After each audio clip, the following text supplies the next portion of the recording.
नमस्कार दोस्तों। कैसे हो आप लोग? क्लास 9 की इकोनॉमिक्स किताब चल रही है। चैप्टर नंबर 3 है पॉवर्टी एज ए चैलेंज। देखते हैं इसमें क्या क्या दिया गया है। ठीक है, देखो, हमारे इंडिपेंडेंट इंडिया का सबसे बड़ा चैलेंज जिसको बोलते हैं पॉवर्टी, पॉवर्टी के बारे में यहाँ पे बातचीत हो रहा है। और भाई, पॉवर्टी एक मल्टी डायमेंशनल प्रॉब्लम है। यानी कि पॉवर्टी को किसी एक एस्पेक्ट से नहीं समझ सकते। आपको मल्टीपल ट्रेंड्स, मल्टीपल एस्पेक्ट्स को देखना पड़ेगा पॉवर्टी को समझने के लिए। सोशल साइंस का नाम एक टॉपिक है। इसमें पॉवर्टी में एक बहुत मेजर चैप्टर है। बट यहाँ पे बेसिकली हमको पॉवर्टी को एक जर्नलिस्ट के हिसाब से कह सकते हो कि नजरिया से देखा गया है। इंडिया में पॉवर्टी का ट्रेंड्स क्या रहा है, दुनिया भर में पॉवर्टी के ट्रेंड्स क्या है, इसको कम से कॉन्सेप्ट ऑफ पॉवर्टी लाइन्स समझने की कोशिश करेंगे। पॉवर्टी लाइन का कॉन्सेप्ट क्या है वो भी समझेंगे। जनरली इस पॉवर्टी के वजह क्या होते हैं, इसके कॉजेस क्या होते हैं वो भी देखेंगे। गवर्नमेंट ने पॉवर्टी को कम करने के लिए क्या क्या मेजर स्टेप्स लिए हैं वो भी देखेंगे। और ये जो पॉवर्टी का कॉन्सेप्ट है वो कैसे इवॉल्व हो रहा है। पहले पॉवर्टी को कैलकुलेट करने के लिए क्या क्या चीज होता था, अब कैलकुलेट करने के लिए क्या क्या चीज है, इसको भी यहाँ पे समझने की कोशिश करेंगे। नॉर्मली अगर देखा जाए तो इंडिया में डेली लाइफ के किसको पुअर समझते हैं? कौन हमारे हिसाब से पुअर है? हमारे हिसाब जो लैंडलेस लेबरर्स ऑफ विलेज में आप कह सकते हो वो पुअर है। पुअर जो जुगीज है, जो सिटी में रहते हैं, उनको भी बोल सकते हैं पुअर। किसी कंस्ट्रक्शन साइड में डेली वेज पे जो अनस्किल्ड वर्कर काम कर रहे हैं वो भी पुअर है। कभी हम जो कारपेंटर वगैरह जो होते हैं, बहुत सारे स्किल्ड वर्कर होते हैं, वो कहीं ज्यादा कमाते हैं, वो अलग बात है। बट जो डेली वेज वर्कर्स है, कंस्ट्रक्शन साइट्स में काम करने वाले लोग, छोटे छोटे बच्चे काम करते हैं नजर आते हैं ढाबा में, ये सभी पुअर है। बेगर्स नजर में आएंगे, वो भी पुअर है।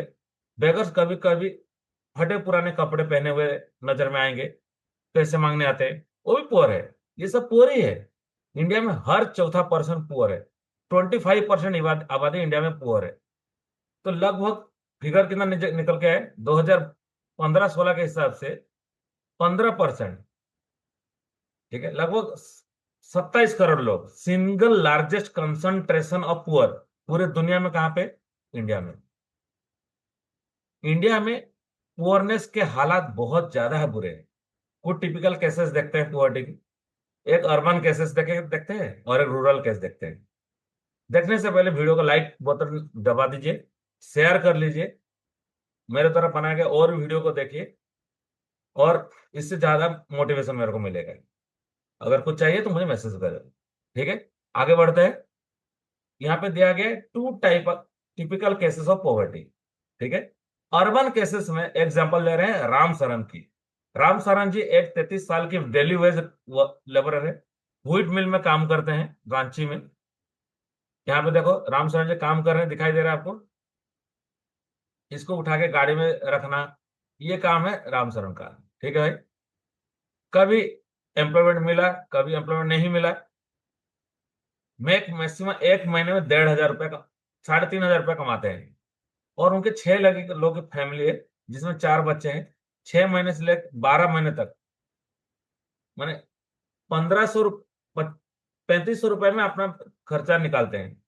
उसको आपने पैसा भी भेजना है वो ओल्ड पेरेंट्स में, जो कि गांव में रहते हैं। ठीक है, उसके जो फादर थे वो लैंडलेस लेबर है, वो राम शरण के ऊपर डिपेंडेंट है। और कुछ हद तक अपने हजारीबाग में जो ब्रदर के ऊपर डिपेंडेंट है। वो एक 1 रूम के रेंटेड हाउस में रहते हैं। और पूरा सिटी क्राउडेड बस्ती में, क्ले टाइल से बना हुआ एक तो ब्रिक्स वाला बस्ती है, घर है। उसका वाइफ शांता देवी, जो छोटे छोटे घर में काम करके थोड़ा बहुत बहुत पैसा कमा लेती है, 1,500 रुपया कमा लेती है। ये लोग छोटा मील खाते हैं दाल और राइस का, एक दिन में 2 बार। कभी वो एनाफ नहीं होता है। उनका जो बड़ा बेटा है वो टी शॉप में हेल्पर की तरह काम करता है, एक्स्ट्रा 700 रुपये लेके आता है। 10 साल का बेटी है, वो भी उनका ध्यान रखते हैं। इनके पास जो बच्चे हैं, 2 जोड़े कपड़े हैं, जैसे तैसे करके पहनते हैं। जब कपड़े एक लिमिट से ज्यादा पहनने के लिए फट जाता है तो भी नहीं पहना जाता है। शू, लग्जरी शू नहीं है। यंगर, माने इतना भी खाना नहीं है कि पूरा न्यूट्रिशन मिल सके। और हेल्थ केयर का एक्सेस तो ना के बराबर है। बीमार पड़ गए तो भगवान भरोसे रह जाओगे, डॉक्टर के पास जाने की कोई आवश्यकता नहीं। यहाँ पे राम शरण है, देखो उनके बूढ़े माँ बाप है। ठीक है, तो ये रामचंद्र की वाइफ है, जो इधर उधर घर में जाके काम करती है। ये उसकी बेटी है 10 साल की, जो छोटे छोटे बच्चे को देख रही। बड़ा भाई टी स्टॉल में काम करता है। बहुत ही बुरे हालात है। वहीं पे और एक एग्जाम्पल उड़ाल का देख लेते हैं, लखा सिंह का एग्जाम्पल, जो कि छोटा सा विलेज मेरठ में रहते हैं, उत्तर प्रदेश में। इसकी फैमिली के पास कोई जमीन नहीं है। ये बड़े बिग फार्मर से वहां काम करते हैं। वर्क एरेटिक सीजन है, काम मिला, अगर नहीं मिला तो नहीं मिला, जब मिला दिन के मुश्किल मुश्किल से 200 रुपये कमाते हैं। वो भी कैश में नहीं मिलता है, कभी गेहूं दे दिया काम कराने वाले, कभी दाल दे दिया, कभी वेजिटेबल दे दिया। और इसके लिए भी ये लोग काम करते हैं। वेजिटेबल मिलती है तो खाना बनेगा ही घर में ना। तो ये जो लखा सिंह की फैमिली है, ये 2 स्क्वायर मील्स में काम करते हैं। उतने में एनफ नहीं है। 8 लोग की फैमिली है। लखा एक कच्ची झोपड़ी में रहता है विलेज के बाहर। उसके घर जो औरतें है, वो माने फायरवुड को कलेक्ट करते हैं फील्ड से। लखा सिंह के जो फादर है, टीबी पेशेंट है, 2 साल पहले गुजर गए हैं, मेडिकेशन नहीं थी। अब लखा सिंह की जो माँ है, वो भी उसी बीमारी से सफर कर रही है। कहीं ना कहीं लखा सिंह की माँ को भी पता है कि कुछ रहने गया है लाइफ में, इंटरेस्ट नहीं, बस मौत का इंतजार कर रहे हैं। विलेज में एक प्राइमरी स्कूल है तो, लेकिन लखा सिंह ना कभी पढ़ने गया, ना बच्चे वहां पे पढ़ने जाते हैं। जब से लखा सिंह 10 साल से था, वो तब से काम कर रहे हैं। जो नया कपड़े होते हैं, लखा सिंह कुछ सालों में एक बार में खरीदता है। तो तेल और ऑयल भी उसके लिए बहुत बड़ा चीज था। कुल मिला के पॉवर्टी का जो वजह से किस तरीके से आ रहा है, लैंडलेसेस, कोई जमीन नहीं, अनएम्प्लॉयमेंट, कुछ काम करने के लिए नहीं है, फैमिली का साइज बहुत बड़ा है, बिना पढ़े लिखे हैं तो माने लिटरेसी लेवल बहुत पोर है। इस तरह के परेशानी है, हेल्थ, न्यूट्रिशन, हेल्पलेसनेस। तो दो टिपिकल केसेस देखे, इन अर्बन और रूरल दोनों का पॉवर्टी का पूरा पता चल रहा है। माने रहने की जगह नहीं है, माने इतना नीचे है कि खाना भी नसीब नहीं होता है। लोगों को स्कूल नहीं भेज पा रहे, जो बीमार हैं घर के, वो अपना इलाज नहीं कर पा रहे। पॉवर्टी में इनके पास ना पीने के लिए पानी के लिए साफ पानी है, कुछ नहीं है, रेगुलर जॉब भी नहीं है। इसलिए माने हेल्पलेसनेस, इतना परेशान है कि करे तो क्या करें, जैसे तैसे करके काम करते हैं, पर उससे कुछ निकल नहीं पाते। इस प्रकार के जो लोग हैं ना, इनको बहुत इल्ट्रेट किया जाता है, बहुत बुरी तरह से ट्रीट किया जाता है। ठीक है, चाहे वो फार्म्स में हो, फैक्ट्री में हो, गवर्नमेंट ऑफिसेस हो, हॉस्पिटल्स में हो, रेलवे स्टेशन में, हर जगह पे गरीब लोगों के साथ बहुत गंदा ट्रीटमेंट होता है। इंडिपेंडेंट इंडिया की जो सबसे बड़ी प्रॉब्लम है, वो गरीबी। आज तक लोग उभर के नहीं निकल पाए। इंडिया तब तक आजाद नहीं हो सकता है जब तक इंडिया के लोग ह्यूमन सफरिंग और गरीबी से बाहर नहीं आ सकते। हमारे बापू आज अगर जिंदा होते ना, तो देखते कि जो गरीबी छोड़ के गए थे, उसे कहीं जाना भयंकर भयंकर गरीबी सामने में है। सोशल साइंटिस्ट किस प्रकार देखते हैं पॉवर्टी को, देखते हैं। पॉवर्टी के बहुत सारे केसेस है। इसको अलग अलग फैसेट को सामने आने की कोशिश करते हैं। ज्यादा केसेस से देखें, पैसे नहीं है, इनकम नहीं है, आपका जो लेवल ऑफ कंजप्शन कम है, तो आपको गरीब समझा जाएगा। लेकिन आज की डेट में बहुत नया प्रकार का सोशल इंडिकेटर्स नजर के आए हैं। जैसे कि अगर पढ़े लिखे नहीं हो, तो वो भी गरीबी के साथ जुड़ा हुआ है। अगर माल न्यूट्रिशन है, वो भी गरीबी के साथ जुड़ा हुआ है। हेल्थ केयर अफोर्ड नहीं कर सकते, वो वो भी जुड़ा हुआ है। Lack of access to safe drinking water, sanitation, गरीबी है। तो पहले तो गरीबी क्या था, आपको खाने पीने को नहीं मिला, वो गरीबी था। अब आप आपके अगर मतलब डॉक्टर पास जाने की पैसा नहीं है, वो भी गरीब हो। जॉब अपॉर्चुनिटी नहीं है, वो भी गरीब हो। पीने के लिए साफ पानी नहीं है, सैनिटेशन नहीं है, तो भी गरीब हो। गरीबी के बहुत अलग अलग मायने निकल के आ रहे हैं। और दो इस प्रकार का गरीबों की यहाँ पे बात किया गया है, सोशल एक्सक्लूजन और दूसरा होता है वल्नरेबिलिटी। ये कौन सा मायने है, यहाँ पे देखते हैं, सोशल एक्सक्लूजन एंड उसका कॉन्सेप्ट क्या होता है, ये समझते हैं। देखो, सोशल एक्सक्लूजन कॉन्सेप्ट ये होता है कि मान लो कोई इंसान किसी एक वजह से सोशली एक्सक्लूडेड है, पूरे सोसाइटी उसको अलग करके रखा है। फॉर एग्जाम्पल, मान लो एक गरीब इंसान है जिसके पास ज्यादा पैसा नहीं है, तो उसका सोशल एक्सक्लूजन किस तरह होगा, उस गरीब इंसान से बोला जाए कि भाई तुम बाकी अपने गरीब लोगों के साथ रहोगे और अमीरों के साथ नहीं रह सकते। तो पुअर पीपल से क्या बोला जाएगा? जो सोशल इक्वालिटी नहीं होगी, एक्सक्लूड किया जाएगा, उनको बोला जाएगा कि अलग रहो।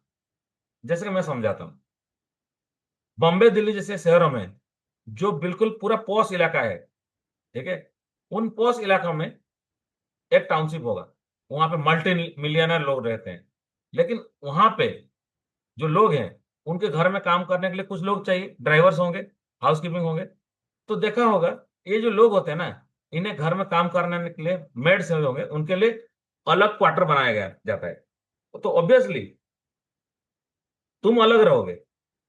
जो गरीब इंसान को उसके गरीब के बेसिस में अलग किया जाता है ना, और अलग रहने की जगह दिया जाता है, ऑब्वियसली बात है, वो भी उतना अच्छा जगह नहीं होगा रहने के लिए।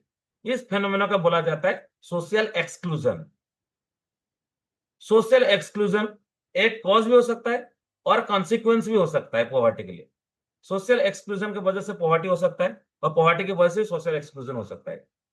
ये ऐसा एक प्रोसेस है जिसे इंडिविजुअल और ग्रुप्स को फैसिलिटी, बेनिफिट्स और अपॉर्चुनिटी से दूर रखा जाता है, जो कि दूसरे ग्रुप के पास अवेलेबल होता है। एक अमीर आदमी के पास जो अपॉर्चुनिटी है वो गरीब के पास नहीं होगा, तो अमीर आदमी जहां पे रहते हैं गरीब आदमी नहीं रह सकते। कुछ हो सकता है। अब कास्ट सिस्टम की बात करो, कास्ट सिस्टम भी एक प्रकार का सोशल एक्सक्लूजन है। अपर कास्ट लोगों ने सो कॉल्ड लोअर कास्ट लोगों को क्या बोला, तुम हमसे अलग हो, हमारे साथ नहीं रह सकते, हमसे दूर दूर रहोगे, शहर के बाहर रहोगे। ये होता है सोशल एक्सक्लूजन, डिस्ट्रॉय कर देता है सोसाइटी को। देखो कास्ट सिस्टम ने किस तरह हमारे सोसाइटी को डिस्ट्रॉय किया है, ये बात है वहां पर। नेक्स्ट है वल्नरेबिलिटी। सोशल एक्सक्लूजन की वजह से पॉवर्टी होता है, वल्नरेबिलिटी की वजह से भी पॉवर्टी होता है। क्या मतलब इसका समझते हैं? It describes the greater probability of certain community. कहने का मतलब यह है कि मान लो कोई एक पर्सन गरीब है, या फिर एक डिसएडवांटेज पोजीशन में, आगे आने वाले समय में वो किस हद तक और डिसएडवांटेज पोजीशन में जा सकता है। मान लो विडो है, एक लेडी जिसका पति मर गया है, और खास बात यह है वो विडो पढ़ी लिखी नहीं है, अपने फैमिली मेंबर के ऊपर डिपेंडेंट है, उसका हालत खराब है, वो डिपेंडेंट ही रहेगी अपने फैमिली मेंबर्स के ऊपर में। तो हर चीज उसको पूछना पड़ेगा, फैमिली मेंबर्स में रहना पड़ेगा, तो वहीं पे रहना पड़ेगा। उसी प्रकार से फिजिकल हैंडीकैप्ट पर्सन, आज की डेट में फिजिकल हैंडीकैप्ट पर्सन भी बहुत टैलेंटेड निकलते हैं, बट कल कुछ पीएच इस हद तक वल्नरेबिलिटी होते हैं कि कुछ कर नहीं पाते, वो फैमिली के ऊपर पूरा डिपेंडेंट होते हैं। ये बस दो एग्जांपल यहाँ पे बताया गया, विडो का और फिजिकल हैंडीकैप्ड पर्सन। वो लोग जिनके सामने ऑप्शंस की कमी है, अगर कोई प्रॉब्लम आ जाती है, अगर आपदा आ जाती है इनके ऊपर, ये लोग सबसे ज्यादा वल्नरेबल। मान लो ड्रॉट आ गया, मान लो फ्लड्स आ गया, मान लो सुनामी आ गया, मान लो अर्थक्वेक आ गया, इन सब ये जो कम्युनिटी पीपल है ना, सबसे डिसएडवांटेज में चले जाएंगे। उसको हम लोग वल्नरेबल के कैरेक्टर में डालेंगे, क्योंकि इनके पास ऑप्शंस की अवेलेबिलिटी नहीं होता है। एक विडो के पास, एक फिजिकल हैंडीकैप के पास ज्यादा ऑप्शंस नहीं रहता है। तो अभी वो जिस मैकेनिज्म के ऊपर डिपेंडेंट है, उस मैकेनिज्म के ऊपर डिपेंडेंट रहेगा। उसके पास ज्यादा ऑप्शन नहीं रहेगा कि वो जॉब कर ले या अपने आप को उस काबिल बना ले। उनके सामने या उनके सोशल इकोनॉमिक एबिलिटी नहीं रहे, एबिलिटी है, उसको झेलने जैसा नहीं है, तो बहुत वल्नरेबल है। ठीक है ना? जिसके ऊपर डिपेंडेंट है, पूरे तरीके से डिपेंडेंट है, और कुछ नहीं कर सकता अपने आप से। इसमें डिजास्टर आ जाता है, टेररिज्म की एक्टिविटी हो जाता है, तो सबसे यही लोग वल्नरेबल होते हैं, क्योंकि लाइबिलिटी ना ही उनके पास जॉब है, ना सस्टेनेबल तरीके से कुछ है उनके पास। फिर बात करते हैं पॉवर्टी लाइन की। भाई देखो, पॉवर्टी के डिस्कशन में पॉवर्टी लाइन एक मेजर रोल प्ले करता है, क्योंकि पॉवर्टी लाइन एक ऐसा एक जरिया है जिसके थ्रू पॉवर्टी को मेजर कर सकते हैं। एक इंसान के कंजप्शन लेवल को, इनकम लेवल को मेजर कर सकते हैं। बेसिकली पॉवर्टी लाइन क्या होता है? मिनिमम लेवल होता है। हर देश की सरकार क्या करती है? एक मिनिमम लेवल डिसाइड करती है, और बोलती है कि जो उसके ऊपर है थोड़ा वेल ऑफ है, जो उसके नीचे है वो पुअर बोलोगे। सिंपल बात है। फिर क्या हुआ ना,